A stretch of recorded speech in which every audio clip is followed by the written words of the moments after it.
much have you re-emphasized free throw shooting the last few days with how much success y'all have had in that area this season? That's something I emphasize.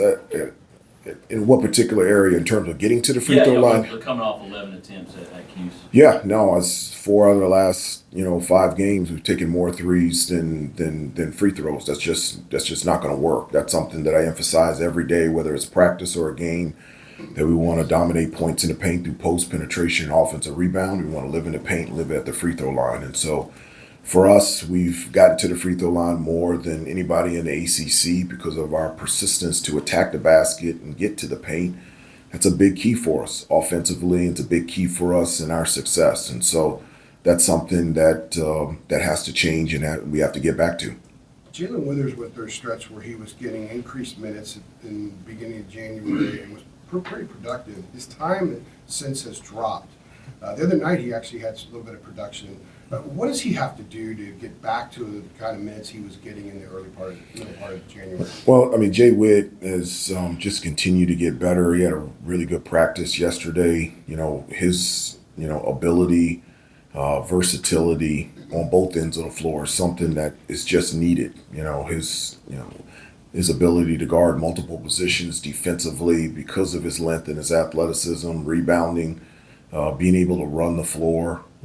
From an offensive standpoint, I love the way that he cuts and attacks the basket and, his athletic finishes. And it's just something that we need. And I'm very happy with Jay Witt and look for him to be on the floor a lot. And more specifically, what does he have to do to get more time than he's gotten in the last 6 or 7 games? Well, everybody, we all compete during practice. And, also there's, game type situations that, foul trouble and other things that lead to different lineups out there.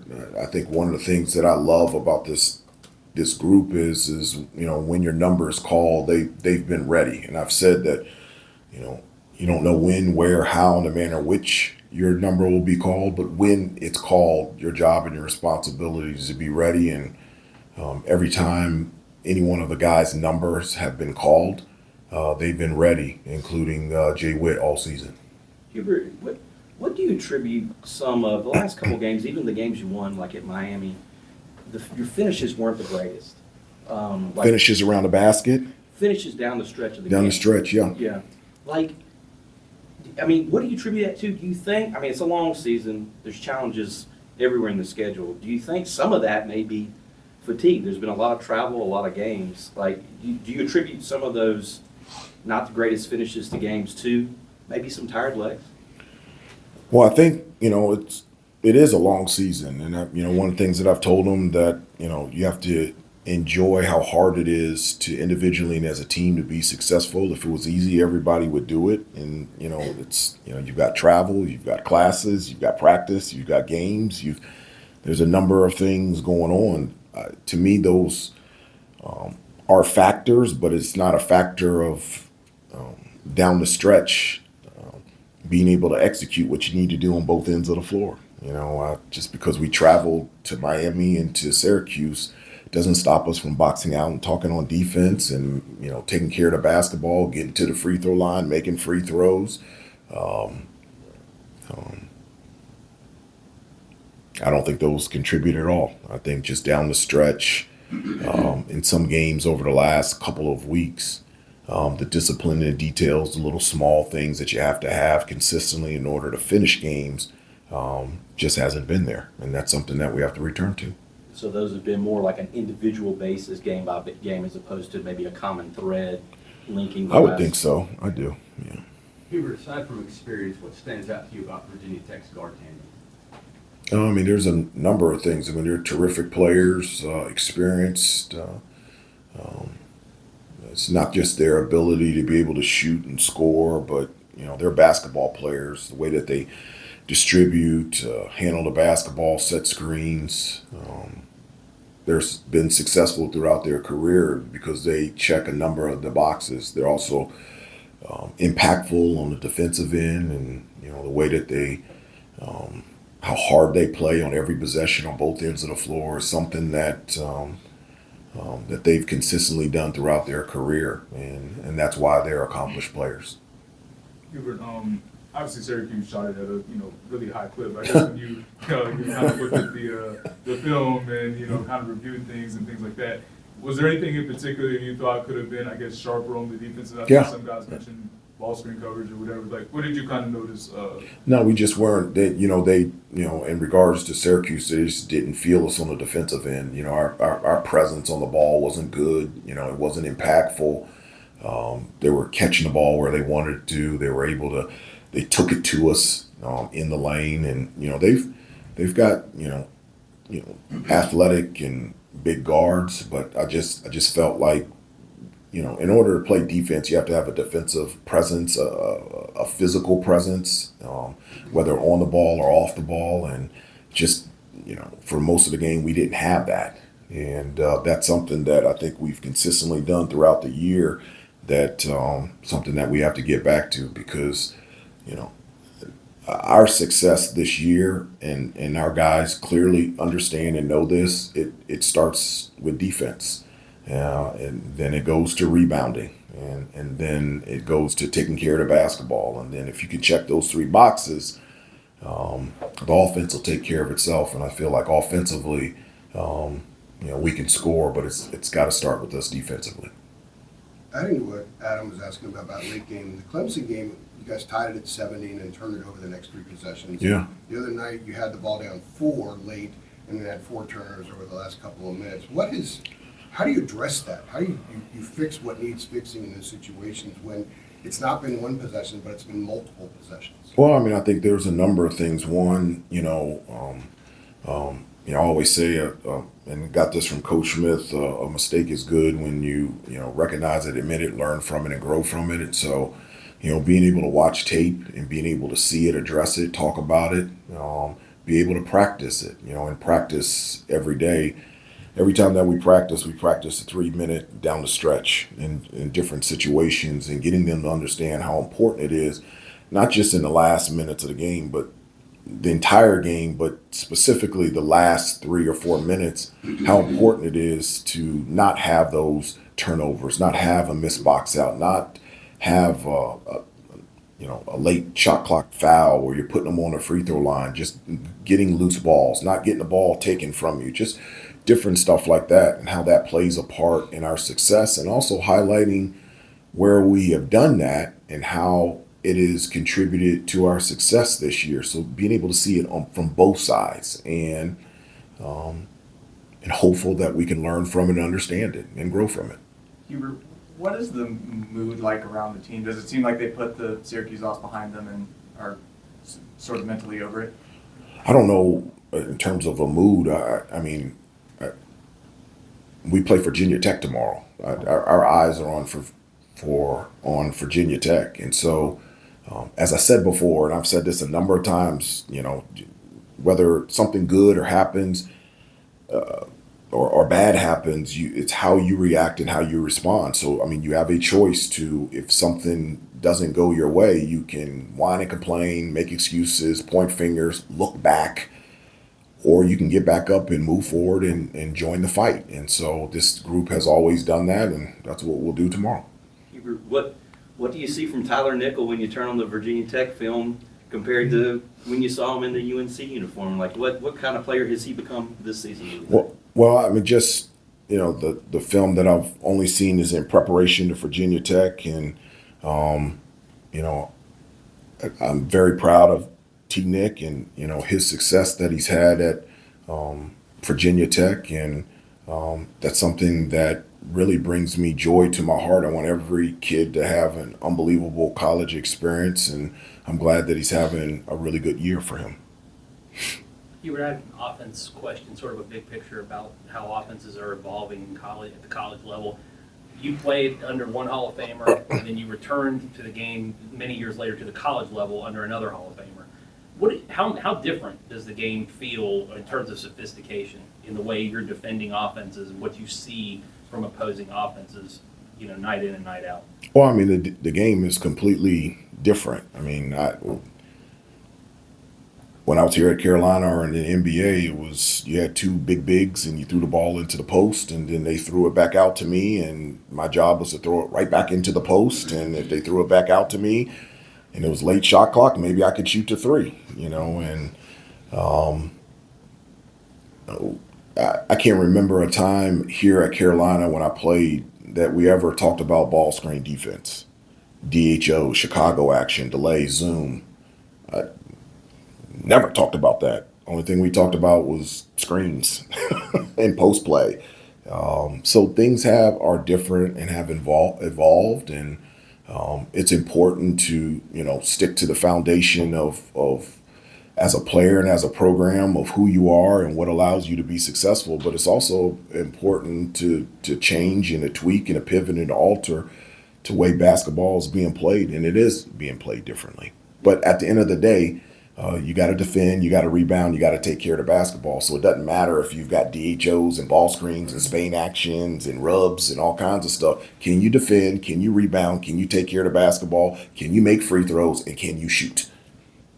It is what it is. So it may come from different directions, but basketball is basketball. Yeah, just one follow-up then, like, I don't know, is there only so many ways to set up a ball screen? You know what I mean? Like, there's pivots and everything you can do off of things, right? But do the plays themselves change that significantly, or is it like the concepts are the same and then you tweak to evolve, or how, you know what I mean? Like, there's a balance there. Well, I mean, I do. I think concepts are the same, but I think the players are different. I mean, I don't remember a time where J.R. Reed was picking and popping for three, and Coach Smith was like, "Good shot." I just don't remember that. Doesn't sound right. Yeah. That doesn't sound right. I don't remember that. I don't remember a secondary play where we did zoom action and kickback and DHOs. Coach Smith didn't teach us that one. So those are, the concepts are the same, but I think players are different now. You've got guards that can post up. You've got bigs that can play on the perimeter and very good with the ball in terms of passing and being able to make plays, and bigs that can shoot threes, and the players are different. So you're shooting a three, that's a visual. It really is. That's a visual. The visual will be going over to see Coach Smith's face after that one. And JR was first team All-American. Speaking of threes, Cormac has struggled shooting the perimeter shot, and you said, I think last week you were asked, that sometimes the guy just sees one go through and then more can follow. He saw four go through the other night.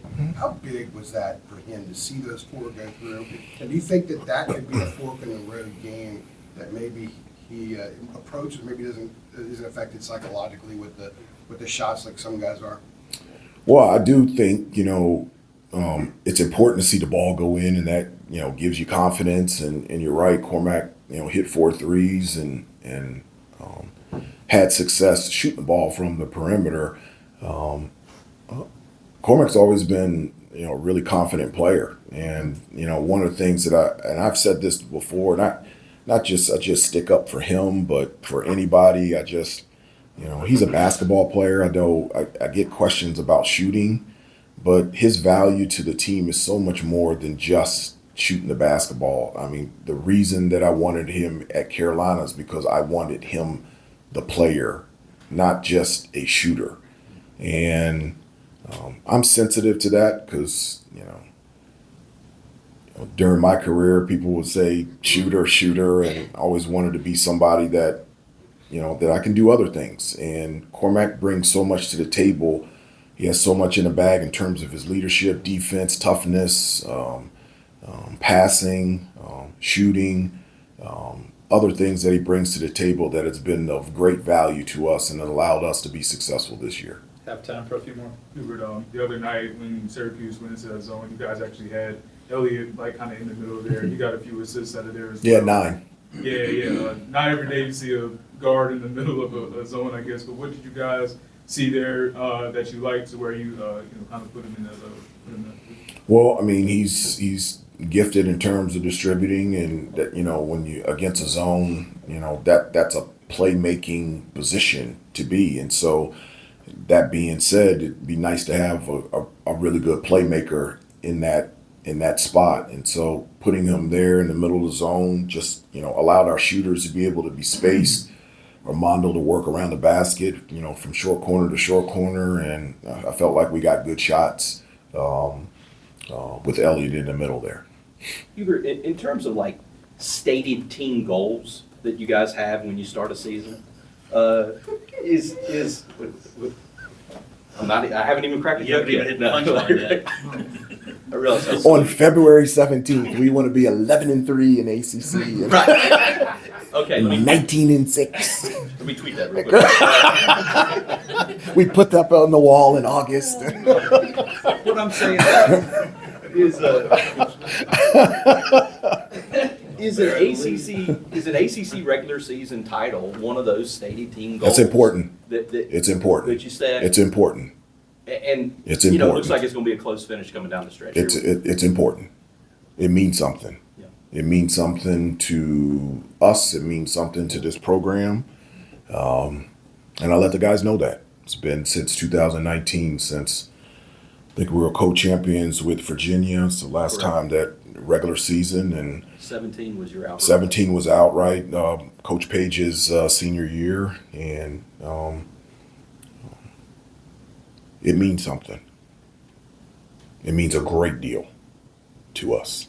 And one of the things that I told the guys is to there's two things. One, you have to know where you are, and so I let them know where we were in terms of 19-6, and we're currently, as this moment, still first place in the ACC at 11-3, and so let them know where we are, but also what we're fighting for. And that means a great deal to me and a great deal to us in terms of being having an opportunity and a chance to compete for a regular season ACC title.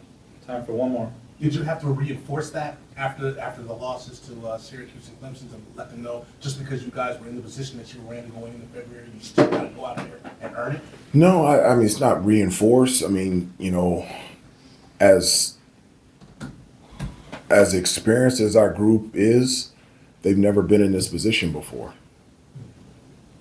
Armando and RJ had never been in this position before. In mid-February, first place in ACC. Cormac and Harrison and James and Pax, they've never been in this position before. So, you know, every day to get them to understand what's at stake, what is real, and what's important, and when it's time to go. You guys are trying to get me fired up here. Go ahead with it then. No, but I can. But the bad part about it is I'm 53 and I can't play. But this means something, a great deal, and they know it. Thank you, Coach. Okay.